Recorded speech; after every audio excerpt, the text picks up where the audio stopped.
Ohoro wigie ungumania guku bururi-ini ni utuikite ta rwimbo na ni undu utumite Akenya mage mwihoko na utongoria wa bururi.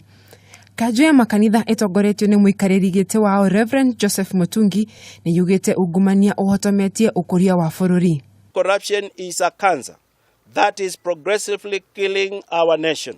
We therefore embrace and reiterate the position taken by the NCCK Executive Council.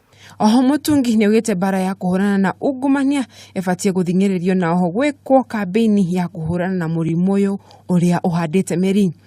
Ni athiete na mbere kuga ati ekwiro a ungumania ni mafatie kurekerwo angikorwo ni megucokia kiria giothe maiyite na oho gwetha aria manyitanire nao gutabania ungumania. Change the punishment for corruption to life imprisonment.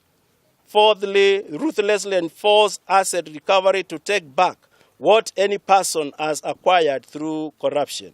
And lastly, reform the anti-corruption agencies so that they are designed to actually be effective against corruption.